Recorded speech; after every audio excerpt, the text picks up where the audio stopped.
सुप्रभात बच्चों ये है सूरदास के पद।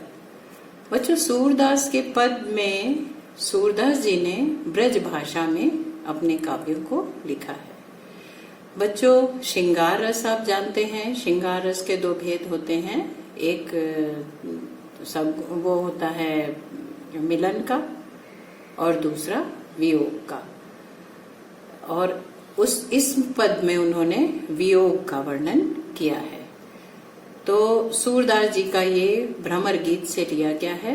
बच्चों इसमें सूरदास जी ने लिखा है, ऊधो तुम हो अति बड़ भागी, अपरस रहत स्नेह तगाते, नाहिन मन अनुरागी, पुरैन पात रहत जल भीतर, तारस देह न दागी, ज्यों जलमह तेल की गागर, बूंद न ताको लागी, प्रीति नदी में पांव न बोर्यो, दृष्टि न रूप परागी, सूरदास अबला हम भोरी, जो गुर चीटी जो पागी। बच्चों इसमें सूरदास जी ने वर्णन किया है जब कृष्ण जी मथुरा चले जाते हैं और वहां पे जाके रुक जाते हैं। उन्होंने गोपियों से आने को कहा था, परंतु गोपियों के पास वो नहीं आए और उन्होंने किसको भेजा? उद्धव को, अपने मित्र उद्धव को भेजा कि जाओ और गोपियों से ये कह दो कि अब मैं नहीं आऊंगा, वो मुझे याद ना करें और वो अन्य देवता का स्मरण कर लें। तो बच्चों इस तरह से सूरदास जी ने यही लिखा है। उद्धव गोपियों के पास जाते हैं और उनसे कहते हैं कि तुम किसी अन्य देवता का, किसी अन्य परमेश्वर को भजो, अन्य योग को करो, और कृष्ण ने कहा है कि मुझे भूल जाओ। तो बच्चों उसी पर सूरदास जी ने लिखा कि गोपियां कहती हैं, उद्धव तुम हो अति बड़ भागी। हे उद्धव, गोपियां कह रही हैं, हे उद्धव तुम बहुत ही भाग्यवान हो। अपरस रहत स्नेह तगाते, नाहिन मन अनुरागी।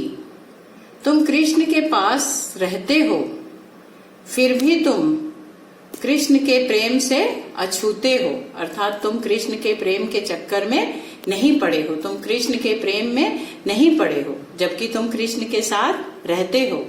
अपरस रहत स्नेह तगाते, नाहिन मन अनुरागी। तुम कृष्ण के साथ रहते हो, फिर भी तुम्हारा मन कृष्ण के अनुराग में, कृष्ण के प्रेम में नहीं पड़ा है। पुरैन पात रहत जल भीतर, तारस देह न दागी। जैसे पुरैन मतलब कमल का पत्ता जल के भीतर रहता है, तारस देह न दागी, परंतु जल का उसके ऊपर कुछ भी असर नहीं पड़ता, एक भी दाग उसके कमल के पत्ते पर नहीं पड़ता। ज्यों जलमा तेल की गागर, बूंद न ताको लागी। जैसे तेल की गगरी को अगर जल में डुबो दो तो उस पर एक बूंद भी लगी हुई नहीं रहती है, जब उसको निकालो तो। जल की गागर पर बच्चों, अगर तेल की गागर पर अगर आप तेल लगा दीजिए और उसको जल में डुबोइए और निकालिए तो उसके ऊपर एक बूंद भी नहीं रहती, सारा पानी गिर जाता है। तो उसी प्रकार उन्होंने कहा है गोपियों ने, ज्यों जल माह तेल की गागर, जैसे जल में तेल की गागर को डुबो, बूंद न ताको लागी, परंतु उस पे एक बूंद भी रह नहीं जाती है निकालने पे। प्रीति नदी में पांव न बोरो, दृष्टि न रूप परागी। तुमने प्रेम की नदी में अपने पैरों को नहीं डुबोया है।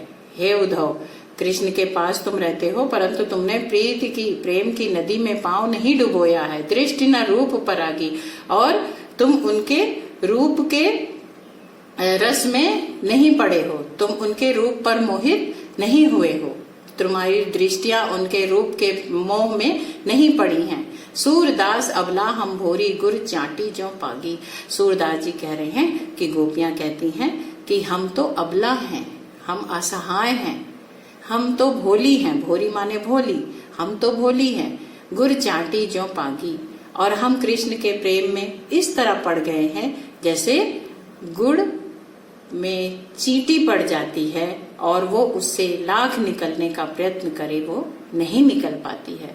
उसी तरह सूरदास जी ने कहा है कि गोपियां कह रही हैं कि हम कृष्ण के प्रेम से अब निकल नहीं सकते, हम गुड़ में चींटी की तरह उसमें चिपक गए हैं, अर्थात कृष्ण के प्रेम से हम दूर नहीं हो सकते।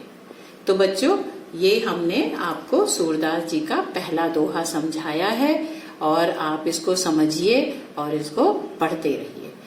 इसको हम एक बार फिर से शॉर्ट में बता दें। उधो तुम हो अति बड़भागी, गोपियां कहती हैं हे उधो तुम बहुत ही भाग्यवान हो कि कृष्ण के पास रह के भी उनके प्रेम में तुम अनुरागी नहीं हुए हो, अर्थात उनके प्रेम में नहीं पड़े हो। पुरैनपात कमल का पत्ता जल के भीतर रहता है, फिर भी उसके शरीर पर एक भी बूंद का असर नहीं होता, जरा भी दाग पानी का नहीं लगता। जैसे जल में तेल की गागर को डुबो दो और निकालो तो उस पर एक भी बूंद चिपकी हुई नहीं रहती है। प्रीति नदी में पांव न बोरो, हे उद्धव कृष्ण के पास रहते हुए भी तुमने प्रेम की नदी में पैर नहीं डुबोया है। दृष्टि न रूप परागी, और उनके रूप पर तुम मोहित नहीं हुए हो। सूरदास जी कहते हैं हम अबला, गोपियां कह रही हैं कि हम अबला नारी हैं, हम भोली हैं, हम कृष्ण के प्रेम में पड़ गए हैं, अब हम नहीं निकल सकते। उसी प्रकार जैसे गुड़ से चींटी नहीं निकल सकती। धन्यवाद बच्चों। दूसरा दोहा दूसरे वीडियो में बताऊंगी, इसको पढ़िए और समझिए। लाइक करिए, सब्सक्राइब करिए और फिर हमें बताइए, हमसे क्वेश्चन करिए। ओके बेटा।